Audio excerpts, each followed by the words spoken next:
Okay. अभी तक हमने ये पढ़ लिया था कि भाई पता चल गया, नजब के पिताजी को भी पता चल गया जमन के थ्रू कि लड़का नहीं है यहाँ पे, ऊंट भी नहीं है। और फिर नजब का पिता यानी कि आफताब जब अपनी पत्नी के पास गया तो उसको पता चला कि उसकी पत्नी को भी पता है। और उसकी पत्नी ने यह भी कहा कि चिंता मत करो, नजब जब आएगा तो लौंग लेके आएगा। अब वापस चलते हैं नजब के पास, जहां पे कि वो रवाना हो चुका है अपने जाने के लिए। सुबह हो चुकी है, सुबह हो गई ना। वो तो रात को यस चला सर। गया था, अब सुबह ही तो पता चला ना, जमन जब सुबह आया जब ही यस। तो पता चला। तो अभी तो हम ये गांव में थे, अब जरा वापस वहीं चलते हैं, उस रेगिस्तान में, नमक के रेगिस्तान में, जहां नजब चल रहा है, सुबह का समय है। द लॉन्ग स्ट्राइटिंग अल्लाह रखा कैप्ट अ ब्रिस्क पेस। और लंबे लंबे डग भरता हुआ जो अल्लाह रखा था, अल्लाह रखा कौन था? कौन था? ऊंट था ना सर, कैमल। ऊंट कैमल, ऊंट उसका ऊंट था, ऊंट। है ना। उसने अपनी गति तेज रखी, जल्दी जल्दी वो चलता रहा, लंबे लंबे डग भरता हुआ। A strong south wind drove the tang of the Kori creek hack into Najab's nostril. और जो दक्षिणी हवा चल रही थी, उस हवा ने नजब के नथनों को, नथना समझते हैं ना आप, जो नाक होती है, नाक में जो दो छेद होते हैं, नॉस्ट्रिल्स, उसको यस सर। कोरी, कोरी नाम का दर्रा है वहां पे, एक दर्रा समझते हो ना आप? पहाड़ों के बीच में जो दर्रा होता है, यस या सर। रेगिस्तान के बीच में, तो उसकी गंध से उसकी नाक भर गई। और ही फॉलोड द स्टार्स, अच्छा सॉरी, अभी रात ही है, वो जब चल रहा है तो रात में ही चल रहा है वो, और तारों का अनुकरण करके चलता रहा वो, ठीक है ना। मतलब तारों को भी अगर हम लगातार देखते रहें तो पहचान लेते हैं हम कि भाई कौन सा तारा किस दिशा में, उस दिशा में अपन बढ़े चलते हैं। He followed the stars, the Milky Way flagged with mica and Great Bear shambling towards the north. और उत्तर दिशा की तरफ जो आकाश गंगा थी, मिल्की वे का मतलब आकाश गंगा, जो कि ऐसे लग रही थी जैसे अबरक के टुकड़ों से भरी हुई हो, चमकीली दिखाई दे रही थी ना। तो वो जो है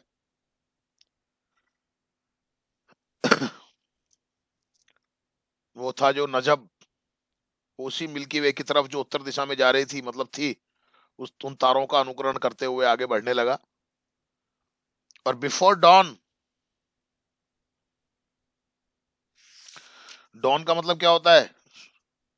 सुबह का समय, जब प्रातः काल होती है, तो सुबह के समय से पहले, सूर्योदय से पहले, सूर्योदय तो नहीं लेकिन उससे पहले जो उजाला होने लग जाता है, उसको डॉन बोलते हैं।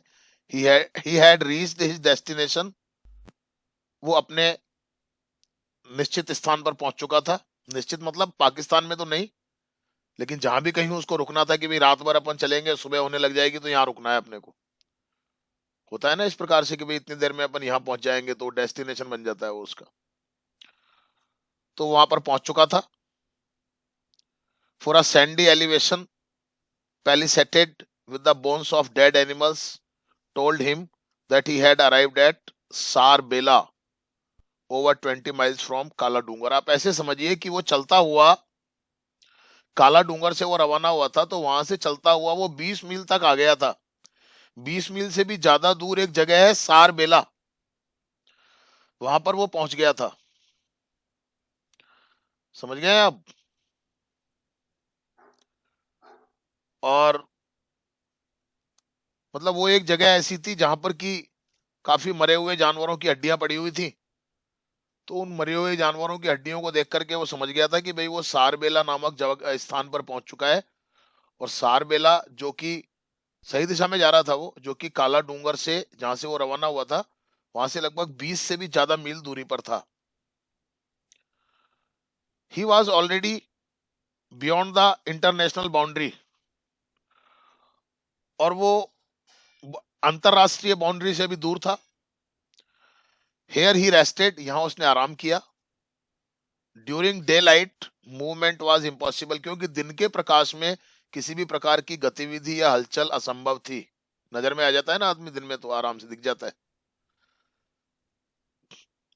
The Indus rangers would be looking from their bamboo watch towers. क्यों मुश्किल था? क्योंकि सिंधु के जो रेंजर्स हैं, जो सीमा पर होते हैं, वो अपने बांस की बनी हुई बुर्जों से, आपने कई बार फिल्मों में देखा होगा, ऊपर बनी रहती है चौकियां टाइप, खड़े रहते हैं वहां पर बंदूक लेकर के। Yes sir, yes sir. yes मचान sir, जिसको बोल सकते हैं, बांस की बनी हुई मचानों पर वो जो रेंजर्स थे, वो अपनी दूरबीनों से देखते रहते थे, तो इसलिए मुश्किल था वहां से दिन में तो निकलना। And in the heat everything became a mirage. और गर्मी में, चूंकि रेगिस्तान की जो गर्मी होती थी, वहां पर सभी चीजें मृग मरीचिका जैसी दिखाई देती थी। मृग मरीचिका का मतलब आप समझिए, मतलब एक रास्ता जो होता है उसका, उसके लिए भ्रम उत्पन्न हो जाता है मन में। ठीक है ना? आपने कभी यस सर। गर्मी के दिनों में आपने कभी देखा होगा, बहुत ज्यादा जब गर्मी होती है, सड़क के ऊपर या कहीं आपको दूर ऐसा पानी जैसा दिखाई देता होगा। कभी आपने शायद नोट किया हो तो। सर गर्मी में धूप के सड़क गर्मी के में ऊपर हाँ, होता है। सड़क के ऊपर दिखाई देता ना, ऐसे पानी भरा हुआ है। यस सर, यस सर, वो पानी नहीं होता, वो केवल एक भ्रम होता है। एक्चुअली पास जाके देखते हैं तो वो पानी नहीं होता। ऐसे दृश्य रेगिस्तान के अंदर आम तौर पर दिखाई देते हैं। A depression in the sand looked like a splash of water.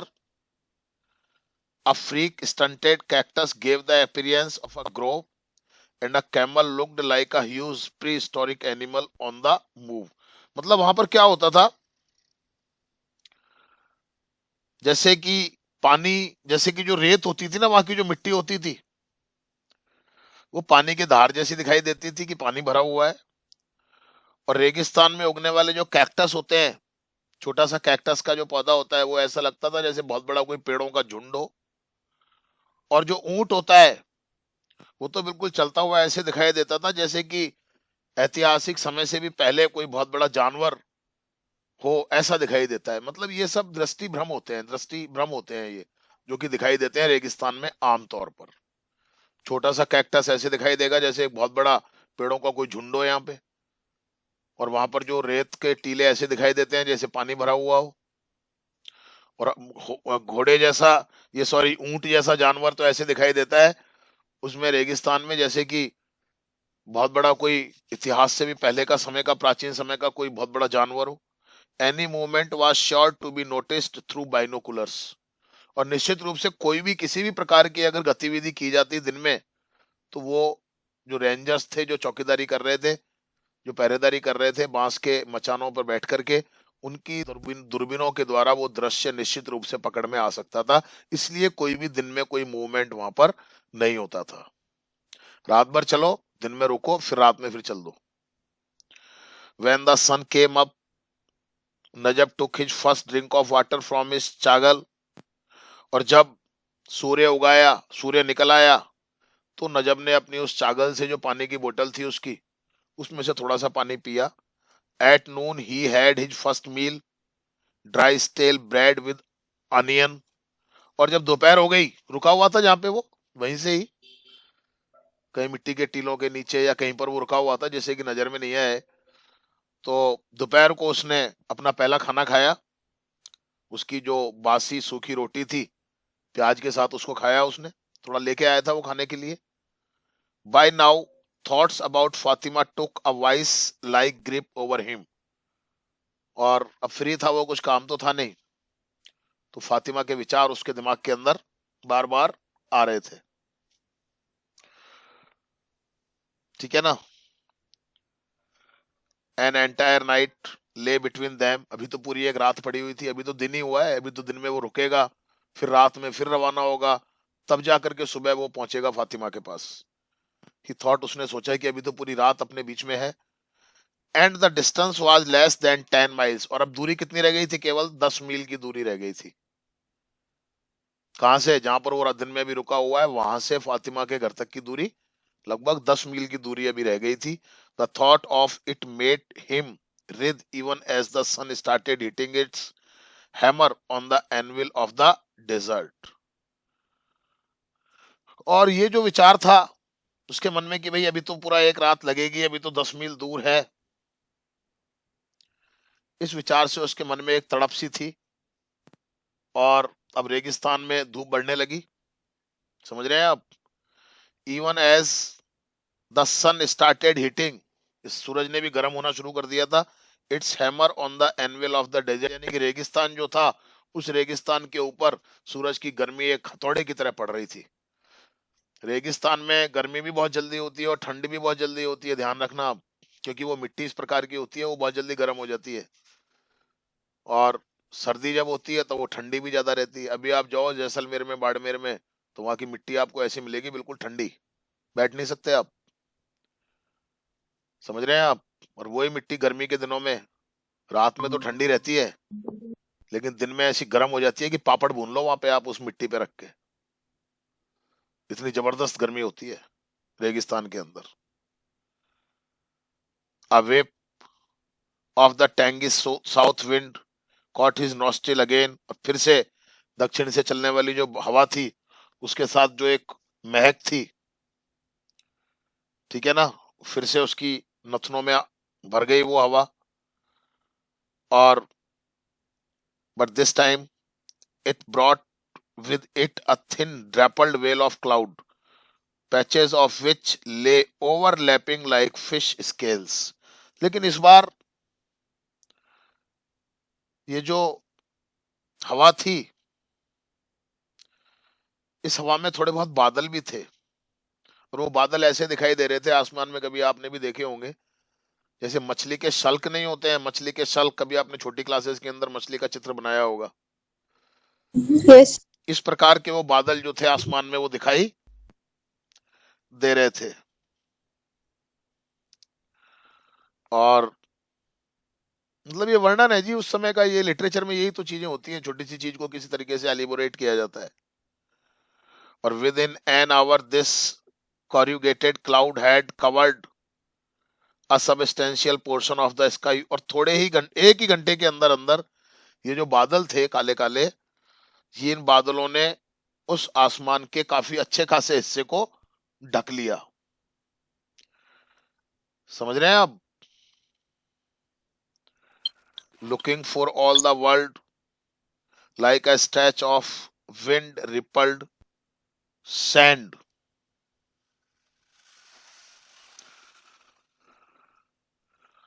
और सारा ऐसा पूरा संसार ऐसा दिखाई दे रहा था जैसे कि हवा से जब ऐसे मिट्टी फैल जाती है ना, हवा, कभी आंधियां आपने देखी होंगी कैसे एकदम अंधेरा अंधेरा सा हो जाता है जब आंधी आती है, तो चारों तरफ ऐसे लगता है जैसे कि हवा यस ने सर। उस पूरी मिट्टी को फैला दिया हो वातावरण में, ऐसा दिखाई दे रहा था। और yes this was the time he got up, मतलब अब थोड़ा सा अंधेरा सा हुआ ना, समझ रहे हैं मेरी बात को आप। बादल भी हो गए, थोड़ा सा अंधेरा सा हो गया, धूल मिट्टी सी भी दिखाई देने लगी वातावरण में। अब इस लड़के का दुस्साहस देखिए आप कि हाँ यही वो समय था। He got up and shook the sand from his turban, खड़ा हुआ लड़का और उसकी पगड़ी के ऊपर जो धूल मिट्टी जमा हो गई थी उसको उसने साफ किया। Even as he harnessed his camel he thought that Allah Rakha was looking at him quizzingly, as if asking what the hell he was up to।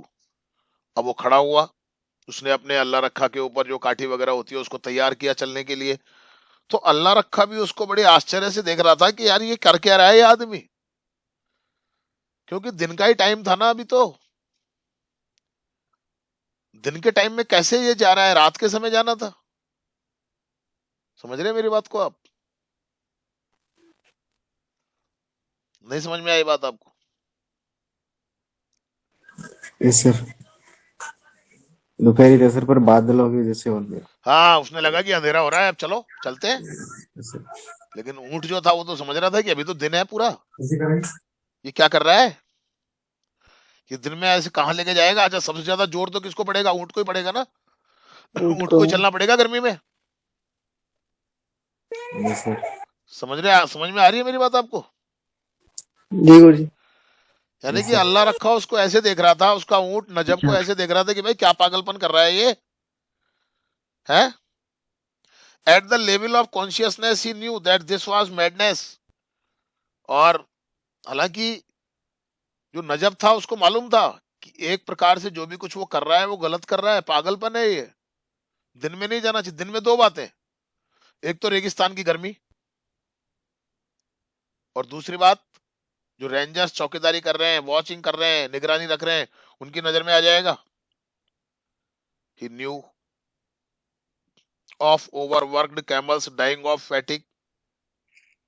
वो जानता था कि अगर इस ऊंट को बहुत ज्यादा चलाया जाएगा तो थकान की वजह से मर भी सकता है। Of the patrolling parties of the BSF and Indus rangers. और वो जानता था कि गश्त लगाती हुई जो गश्ती दल होते हैं बीएसएफ के या सिंधु रेंजर्स के, and the mirage checkered trackless wastes of the desert. और वो जानता था ये भी कि किस प्रकार से मृग मरीचिकाएं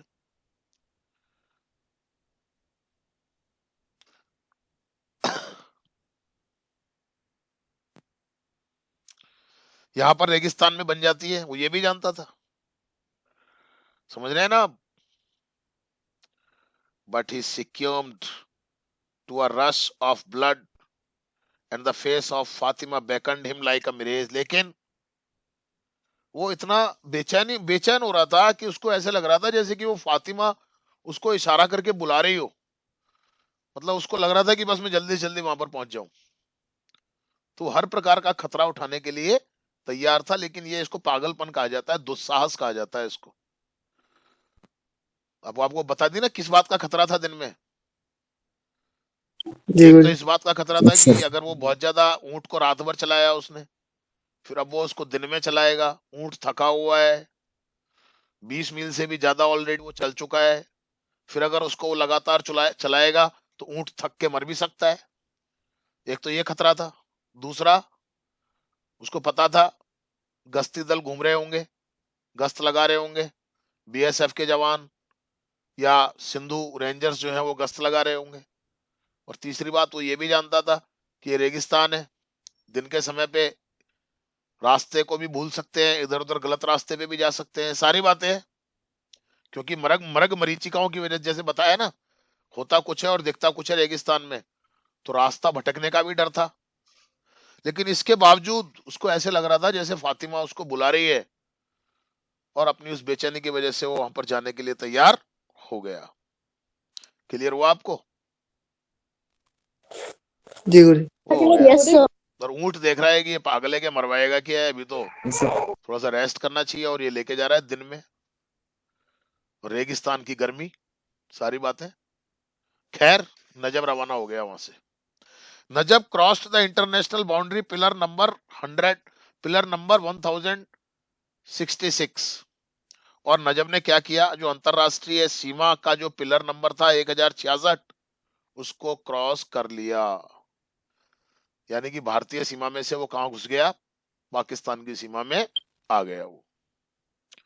ही knew the track he had to take bisecting the two posts of the Indus Rangers at Jagatrai and Vingur. और वो जानता था कि उसको कौन सा रास्ता पकड़ना था। मतलब उसको रास्ते का तो ध्यान था। कौन सा रास्ता था? ऐसा रास्ता था जो दो पोस्ट को बाइसेक्ट करता था, यानी कि दो तरफ रास्ते जा रहे थे। एक तो इंडस रेंजर्स जो कि जगतराई की तरफ था, और एक विंगूर की तरफ था।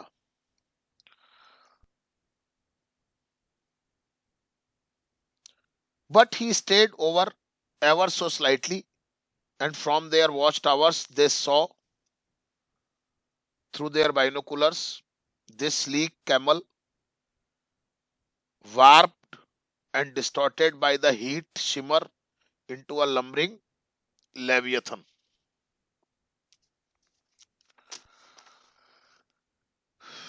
अब देखिए आप, but he stayed over so slightly, stayed ever so slightly का मतलब थोड़ा सा वो रास्ता भटक गया। समझ रहे हैं आप बात को? थोड़ा सा रास्ता वो भटक गया, थोड़ा सा। और वो जो रेंजर्स थे ना, जो ऊपर से देख रहे थे इधर उधर खड़े हुए, उनकी नजर में वो आ गया साहब। And from their watch tower they saw, from their watch tower तो समझ गए आप, निगरानी करने वाले जो टावर बने हुए थे, वहां से उन Yes, रेंजर्स ने sir. देख लिया अपनी दूरबीनों के द्वारा उस ऊंट को, पतला सा जो ऊंट था उसको देख लिया। एक थोड़ी सी उसकी चल भी ऐसे रहा था, वो लड़खड़ाता हुआ सा, गर्मी की वजह से भी, थकान की वजह से भी। तो उस ऊंट को उन्होंने देख लिया। किसने देख लिया? रेंजर्स ने। वो चलो। बॉर्डर तो क्रॉस कर लिया उसने, लेकिन वो थोड़ा सा रास्ता भटक गया तो उनकी नजरों में आ गया साहब। An Indian sleeping into their territory. अब उन्होंने देखा, अच्छा एक भारतीय हमारी सीमा में आ रहा है, with tendu leaf right under their nose, हमारी नाक के नीचे तेंदू के पत्ते लेकर के आ रहा है और हमको कुछ दे भी नहीं रहा। And that too without paying any hush money, और ये कि बिना कुछ दिए हुए ही वो जा रहे हैं यहां से। आपको बताया ना, जमन की तो सबसे सेटिंग थी। जो तस्कर था वो तो सबको जाता था तो वो अपने कुछ उसका ऐसा हिसाब बना हुआ था कि देता हुआ जाता था, कोई रोकता नहीं था उसको। लेकिन यहाँ तो ये तो सीधा सीधा जा रहा है। They were not going to stand for it. अब ये जो रेंजर्स थे ये इस बात को सहन करने वाले नहीं थे। Najab was in a trance now without paying, sorry, Najab was in a trance now, events flashing past him like figures on a screen.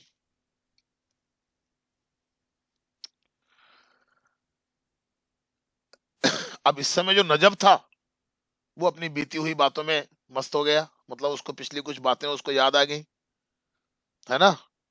जैसे कि एक स्क्रीन के ऊपर अपने को कभी पिछली बातें याद आती है तो वो चलता रहता है ना मूवी की तरह से, ऐसे। Yes.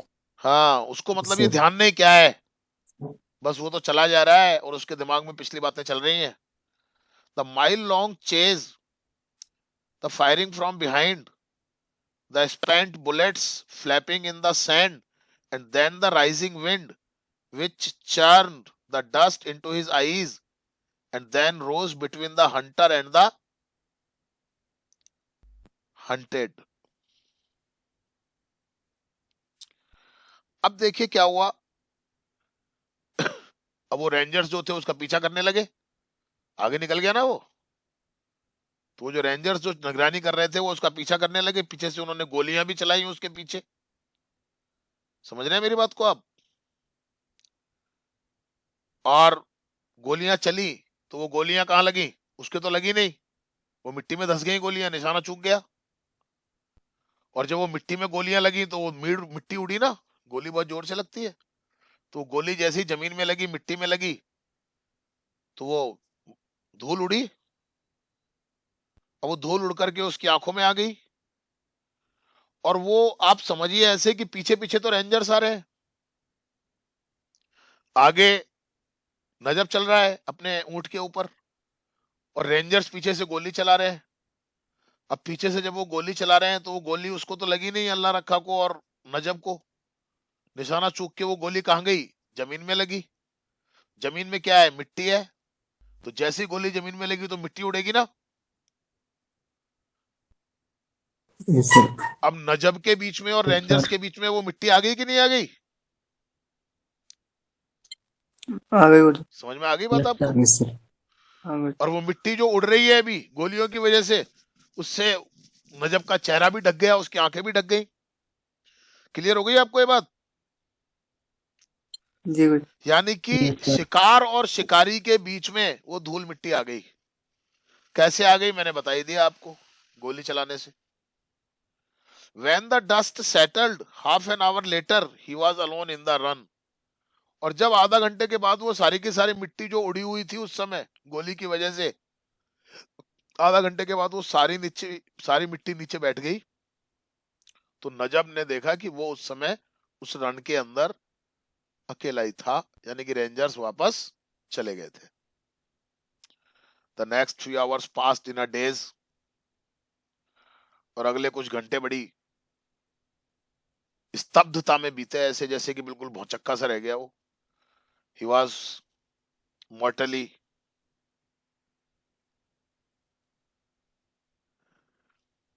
he was mortally scared that अल्लाह रखा may die of fatigue। अब उसको थोड़ा डर लगा, किसको?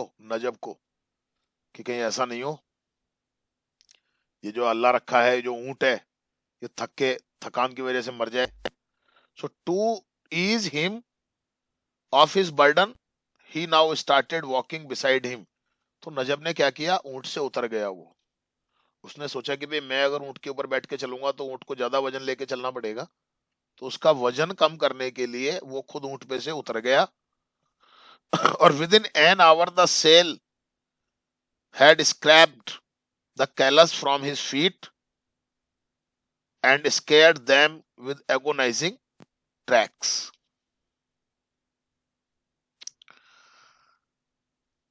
अब क्या हुआ? अब भाई ऊंट जो चल रहा है थका हुआ तो वो है ही है, गर्मी का टाइम है, तो 1 घंटे के अंदर अंदर पता है क्या हुआ? Within an hour the sail had scraped the callus from his feet, यानी कि उसके पैरों में से, अब उसके पैर वैसे तो बड़ी कठोर खाल होती है ऊंट के पैरों की,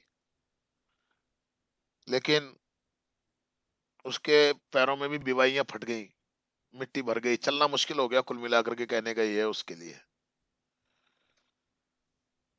under a hot ten sky, hot ten sky समझते हो आप? कभी चादरें देखी हैं आपने ईंट की, वो उसकी लोहे की चादरें होती हैं छतों के ऊपर, देखी होंगी आपने। जी गुरुजी। उसके नीचे Yes, गर्मी sir. बहुत जबरदस्त हो जाती है गर्मी के दिनों में, है ना। इससे तो फिर लोग क्या सीमेंटेड टिन्स लगवाते हैं। तो बिल्कुल ऐसी गर्मी, आसमान में से तपश आ रही बुरी तरीके से, है ना। The run was blazing now, पूरा का पूरा रण आग में जल रहा था। जल रहा था का मतलब गर्मी की वजह से जैसे लपटें निकल रही हो। Throwing up vile needles which hurt the eyes, और ऐसा लग रहा था जैसे कि आसमान में से सुइयां गिर रही हो नीचे। सुई समझते हो ना आप? गर्मी तो देखी यस सर। होंगी आपने, राजस्थान के रहने वाले हो Yes, आप sir. तो। कैसी गर्मी पड़ती है Yes, sir. भयंकर, आंखें नहीं खुलती, ऐसा लग रहा है जैसे आग बरस रही हो। एंड एज द रन पल्पिटेटेड, और जैसे जैसे वो रण का जो क्षेत्र था, मैदान था, वो पल्पिटेटेड का मतलब जब वो तपने लगा बुरी तरीके से। It haunted him with its mirage, अब वहां पर तरह तरह की मरग मरीचिकाएं उसको डराने लगी, तरह तरह के दृश्य उसको दिखने लगे। पूल्स ऑफ शैडो, ठीक है ना, तालाब की परछाइयां दिखने लगी। Scoped half moons of water, और ऐसे क्षेत्र उसको दिखाई देने लगे जैसे कि अर्ध चंद्रमा के जैसे कोई जगह दिखाई देने लगी जहां पर पानी भरा हुआ हो। Hours of wondering as if in trance, attempting to lick the receding edge of the mirage। और मतलब कुल मिलाकर के उसकी जो घंटों की यात्रा थी, जैसे एक नशे में, एक मूर्छा अवस्था में तय की गई हो, पता ही नहीं है, चले जा रहे हैं। Attempting to lick the receding half moons of water, मतलब अब धीरे धीरे वो उसको आगे बढ़ता जा रहा था तो मृग मरीचि का प्रभाव कम होता दिखाई दे रहा था। तो वो जो पानी की लकीरें ऐसी दिखाई दे रही थी वो धीरे धीरे खत्म हो, पानी तो था ही नहीं ना वहां पे, वो तो केवल मृग मरीचिका की भांति उसको दिखाई दे रहा था। समझ रहे हैं आप? आवर्स ऑफ वंडरिंग, अच्छा यहां तक हो गया। देन लाइट थिनिंग अवे, और उसके बाद थोड़ा सा प्रकाश जो था वो कमजोर पड़ने लगा धीरे धीरे, मतलब शाम होने लगी। एंड एन आवर और टू लेटर, और 1 या 2 घंटे के बाद में डस्क डस्क का मतलब शाम का समय होता है जब अंधेरा होने लग जाता है वो। And a thin plume of smoke rising from a dung fire. और ऐसे दिखाई देने लगा जैसे कि डंग फायर का मतलब जैसे अपने छाने वगैरह जलाते हैं ना अपन, तो उनके ऊपर से जैसे जब अपन जलाते हैं तो ऐसे एक पतली सी धार बन जाती है धुएं की, ऐसी दिखाई देने लगी। समझ रहे हैं आप? और Allah be praised he was now within range, मतलब उसको थोड़ा सा धुआं सा ऐसा दिखाई देने लगा। उसको समझ में आ गया बात, उसको ये बात समझ में आ गई। क्या बात समझ में आ गई? कि अब वो जहां उसको पहुंचना था वहां पहुंच चुका है और उस सीमा के अंदर अंदर वो आ चुका है, यानी कि अब कोई खतरे की बात नहीं है। यानी कि वो उस गांव में पहुंच चुका था जहां पर फातिमा रहती थी। He waited for night to descend, अब वो वहां पर रुक गया कि और थोड़ी रात हो जाए, दिन में तो जाएंगे तो किसी की नजर में आ सकते हैं, तो वो रात का इंतजार करने लगा। And then struck out hobbling on his toes for this desert odyssey and cost him his heels. और अब भाई, अब वो भी पैदल पैदल चल के आया था ना, है ना? फिर वो थोड़ा सा लंगड़ाता हुआ सा अपने पंजों के बल आगे बढ़ा, क्योंकि ये जो उसने यात्रा की थी रेगिस्तान के अंदर, उसने उसके पैरों को भी घायल कर दिया था। इतना आसान नहीं होता है वहां चलना, समझ रहे हैं आप? इतना आसान नहीं होता है सब। कहते हैं कि ऐसे बड़े बड़े रेगिस्तान है संसार में जिनको कोई पार नहीं कर पाया, तो संसार का सबसे बड़ा रेगिस्तान माना जाता है सहारा का रेगिस्तान। अपने यहाँ तो खैर थार वाला है, ये भी कम नहीं है, बड़ा खतरनाक है ये भी, जैसलमेर बाड़मेर साइड में जो रेगिस्तान है अपना। और within an our he was at the clove sellers door, और 1 घंटे के अंदर अंदर वो जो लड़का था नजब, वो उस लौंग का व्यापारी जो था काले शाह, उसके घर पर पहुंच चुका था। क्लियर हो गई बात आपको? अब वो वहां तक तो पहुंच चुका है, सब आ गया वहां तक, तो वो समझ में आ रहा है? जी गुरुजी। Yes sir. हाँ भाई, समझ में आ रहा है? ओके, मुझे लगा गायब हो गए तुम। अच्छा,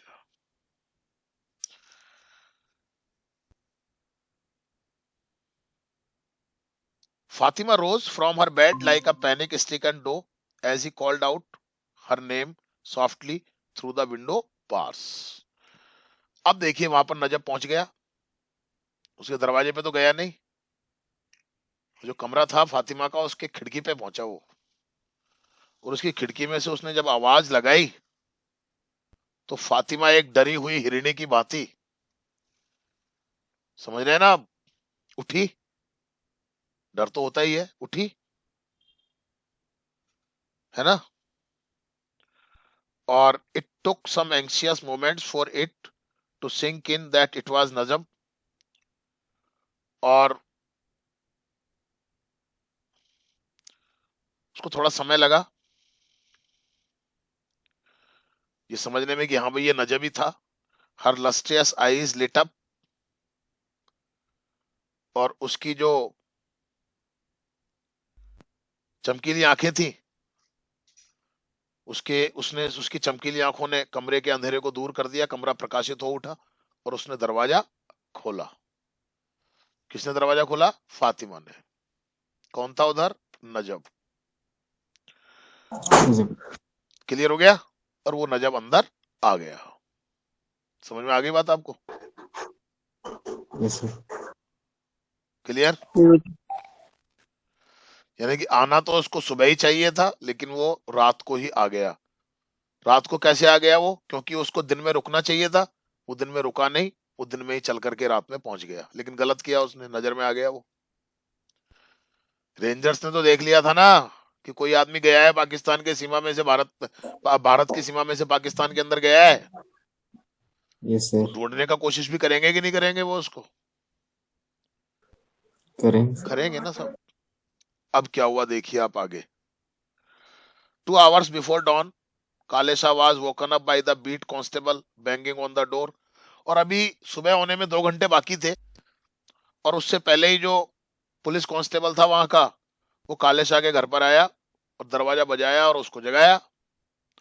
और काले शाह से उसने कहा, smuggler has come across the run काले शाह। और उसने कहा, काले शाह, एक तस्कर अभी सीमा पार से आया है। You wouldn't know anything about him, would you? तुम उसके बारे में कुछ भी नहीं जानते हो ना? जानते हो क्या? ये टैग बन गया यहाँ पर, वुड यू। कसम तुम्हारी, not a sparrow has entered the house और द विलेज। तो काले शाह ने कहा कांस्टेबल से, साहब आपकी कसम खा के कहता हूं,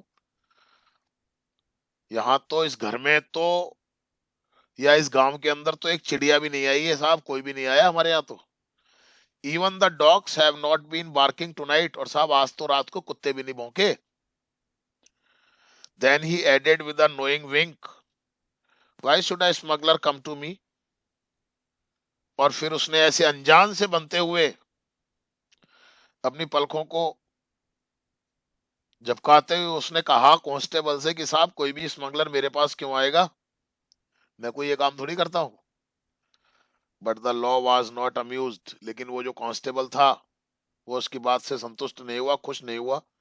काले शाह, ही सेड सार्डोनिकली, और उसने उसका तिरस्कार करते हुए, एक प्रकार से निंदा के साथ उसने कहा, कांस्टेबल ने, काले Shah, your belly is stuffed full with silver. तुम्हारा पेट कुछ ज्यादा ही भर गया है आजकल, है? It would outweigh even the dirt in your heart. और जो तुमने पैसा खाया है ना अभी तक, जो पैसा तुम्हारे पास में है, उसका वजन तो तुम्हारे हृदय के ऊपर जमी हुई धूल से भी ज्यादा है। कहने का मतलब उसका ये था कांस्टेबल का, वो कांस्टेबल उसे ये कहना चाह रहा था, काले शाह, सब पता है हमारे को, तुम क्या काम करते हो, कैसे करते हो, तस्करों से तुम्हारा क्या लेना देना है, क्या लेना देना नहीं है ना? ये एक तरीके से वो कहना चाह रहा था उसको। The constables words rattled like a sack of empty cans in his head and prevented him from sleeping।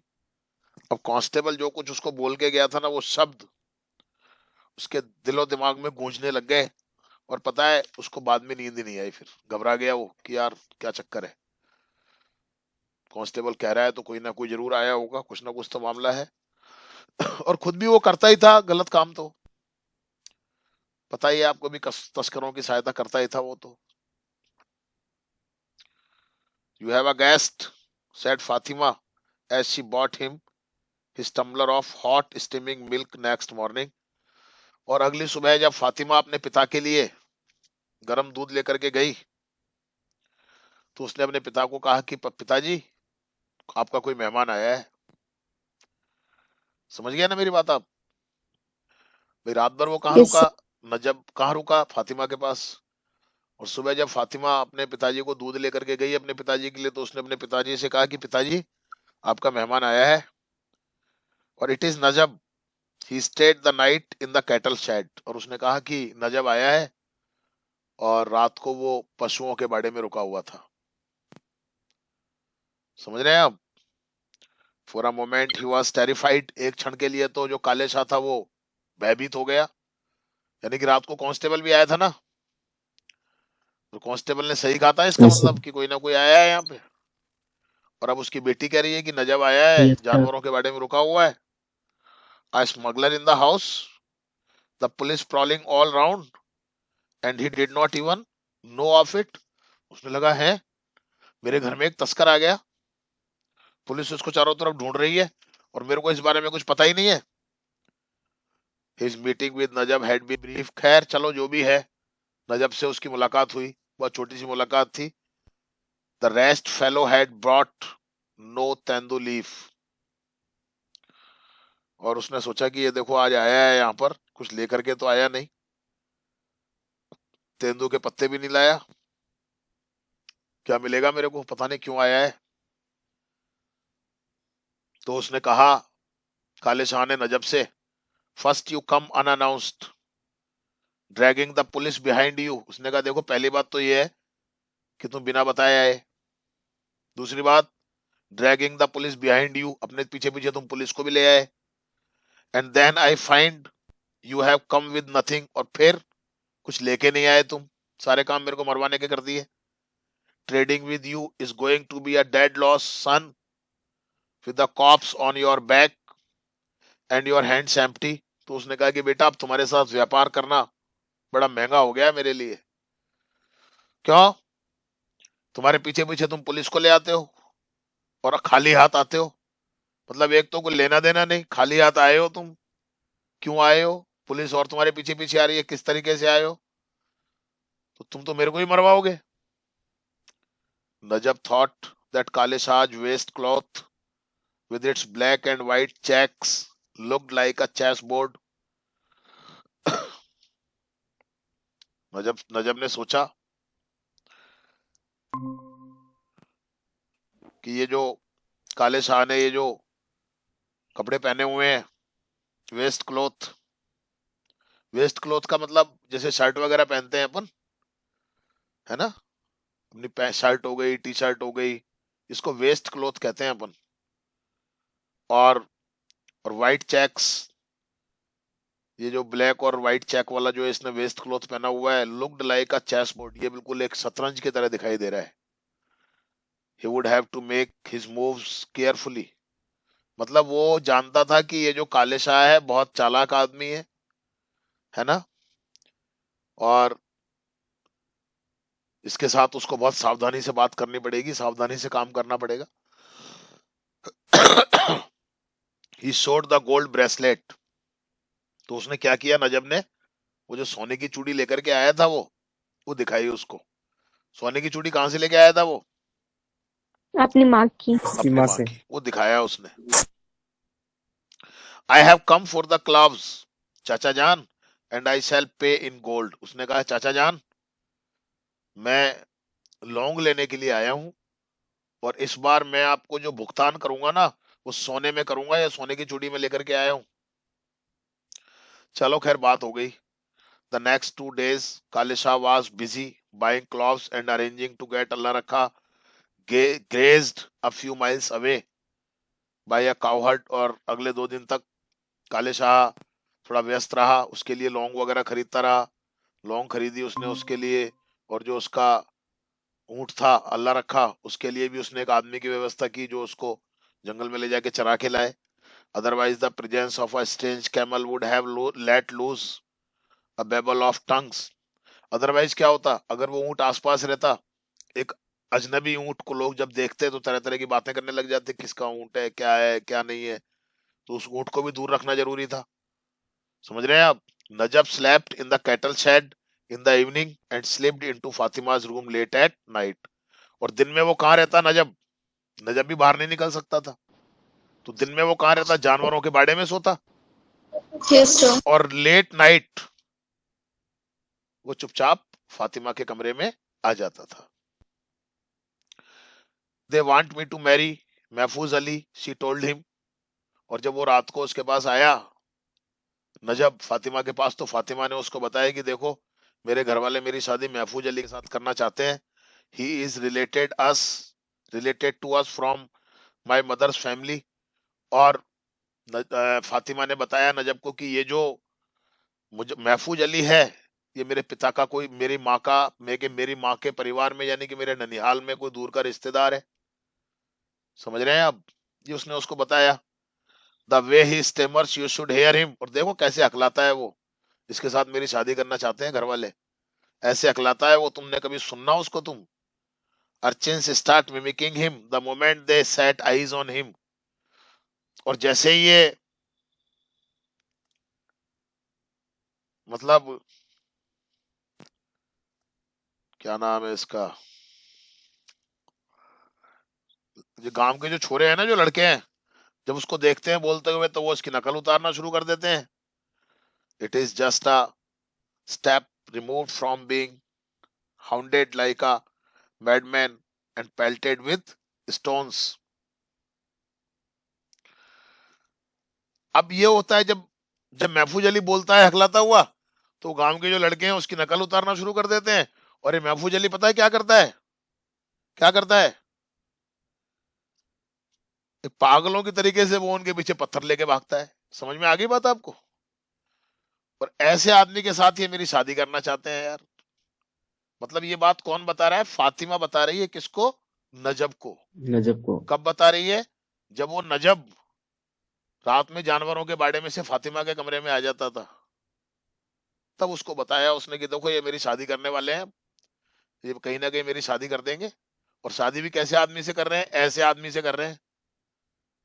हकलाता है, और गांव के लड़के जब उसका मजाक उड़ाते हैं तो गांव के लड़कों के पीछे पत्थर लेके दौड़ता है वो। Has it ever occurred to you to take a ride on Allah Rakha across the run? She had kept silent and silence was assent. It was as simple as. अब उसने पता है, अल्लाह उसने पूछा नजब ने उससे कि अच्छा ठीक है। तो नजब ने उससे पूछा कि तुम एक बात बताओ, तुम्हारे मन में कभी ये विचार आता है कि तुम मेरे साथ इस अल्लाह रखा पे बैठ करके इस रेगिस्तान से पार उधर मेरे गांव में आ जाओ? तो वो चुप रही। समझ रहे हैं बात को आप?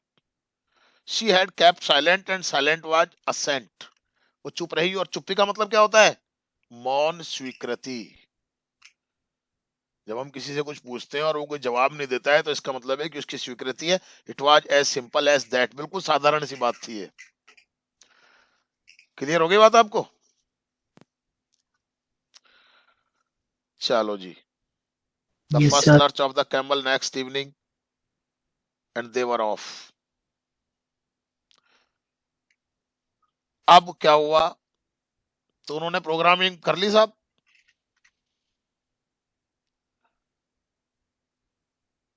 समझ में आ रही है बात आपको?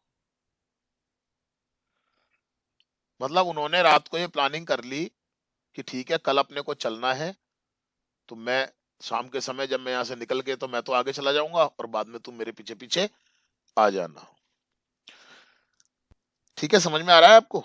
The first lurch of the camel next evening. और अगले शाम को ऊंट एक झटके के साथ खड़ा हुआ।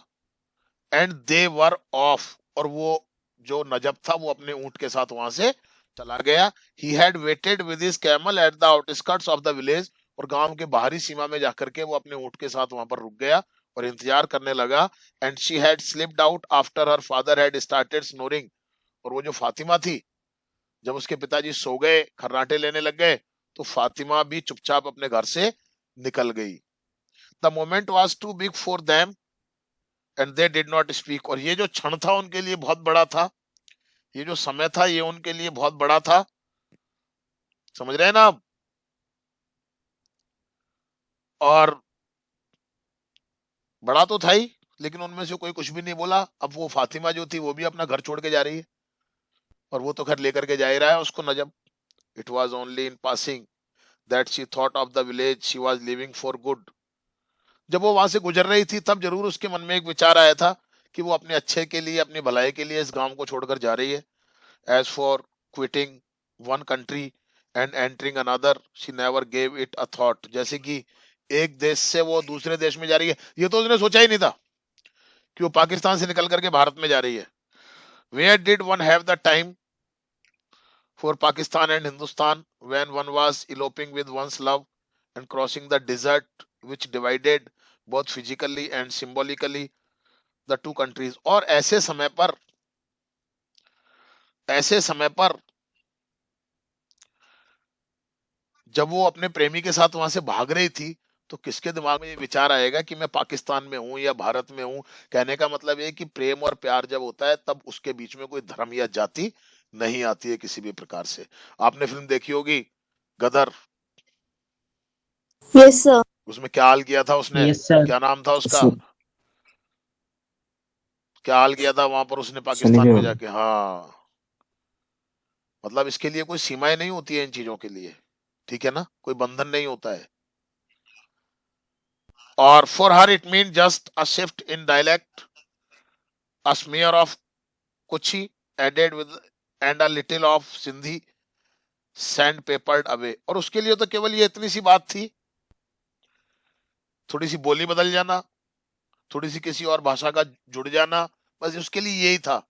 अब वो अपनी जगह से जा रही है, दूसरी जगह जा रही है, तो उसकी बोलचाल थोड़ी सी बदल जाएगी, अपनी भाषा थोड़ी कम हो जाएगी, दूसरी जगह की भाषा थोड़ी सी और जुड़ जाएगी.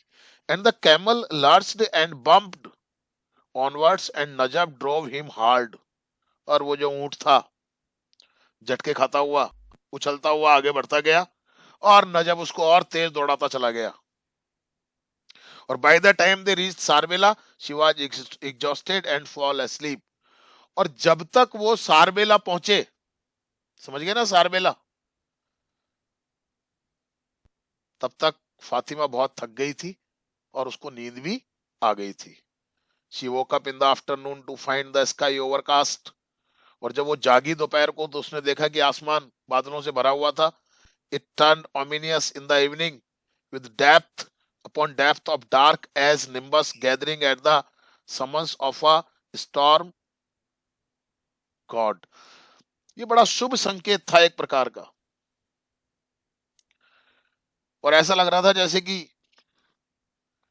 तूफान और बरसात के देवताओं के द्वारा इन काले काले बादलों को वहां पर बुलाया गया है और वो इकट्ठे हो गए हैं. मतलब बरसात होगी,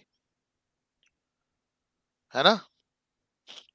Another night they journeyed facing the wind which hurled the sand in their faces.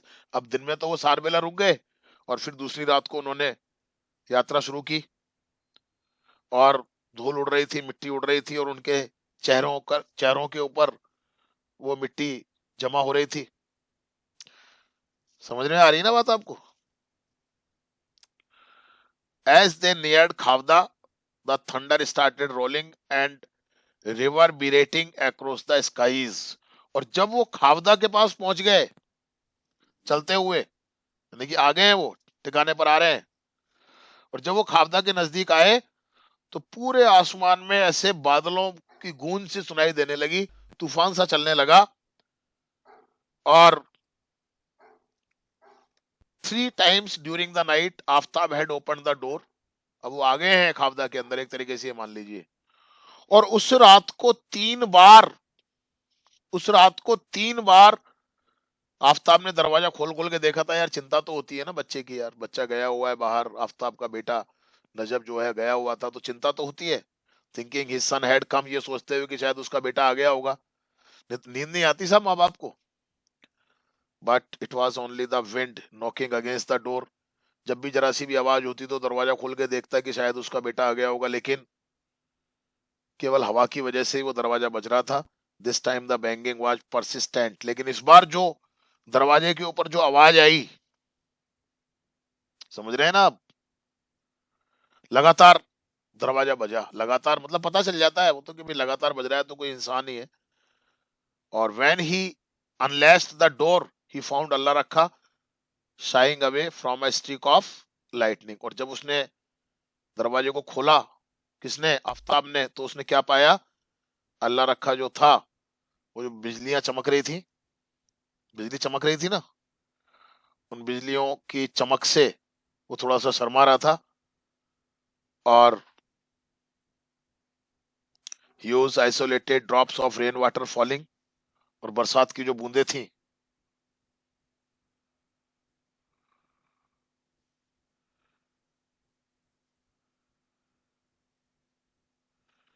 वो धीरे धीरे नीचे गिरने लगी, किकिंग अप द सैंड. और जब बरसात की बूंदें नीचे गिर रही थी जमीन के ऊपर, तो मिट्टी उड़ रही थी उससे. Aftab stealth himself. और आफ्ताब ने अपने आप को थोड़ा सा दृढ़ बना लिया, क्योंकि अब जवाब तो देना पड़ेगा ना, कहां से लाया है, क्या लाया है, कौन है ये लड़की. He would not allow any relief, any expression of joy to show on his face. यानी कि उसने अपने चेहरे के ऊपर कोई भाव नहीं आने दिया, ना कोई खुशी का, ना कोई दुख का. एकदम दृढ़ हो गया वो. Son, have you brought anything, he asked, an edge of iron deliberately introduced into voice. और आफ्ताब ने उससे पूछा, उसके आवाज में थोड़ी कठोरता आ गई थी आफ्ताब के आवाज में. उसने पूछा, कुछ लाए हो क्या. Yes he replied. रजब ने कहा, हाँ लाया हूं. एज ही अशर्ड फातिमा इन. और उसने क्या किया, फातिमा को आगे बढ़ा दिया कि देखो ये लेकर के आया हूं. The rain stormed down and swept away 3 years of drought. और उसके बाद तूफानी बरसात हुई, बहुत जोर से बरसात हुई, और 3 साल से जो सूखा पड़ा हुआ था वो समाप्त हो गया। क्लियर हो गई? इस प्रकार से देखिए वो लड़का पाकिस्तान जाकर के वहां से फातिमा को लेकर के आया एक संघर्ष के साथ। तो कुल मिलाकर के अब वो चीज सही थी या गलत थी वो तो मैं नहीं जानता, पर मैं इतना जानता हूं कि व्यक्ति अगर कोशिश करे तो कोई भी चीज मुश्किल नहीं होती है, अपने लक्ष्यों को प्राप्त किया जा सकता है। So that was the love story. Okay, और named love across the salt desert किस प्रकार से लेकर के आया वो, ये आपने उसको पढ़ा। Okay, thank you very much.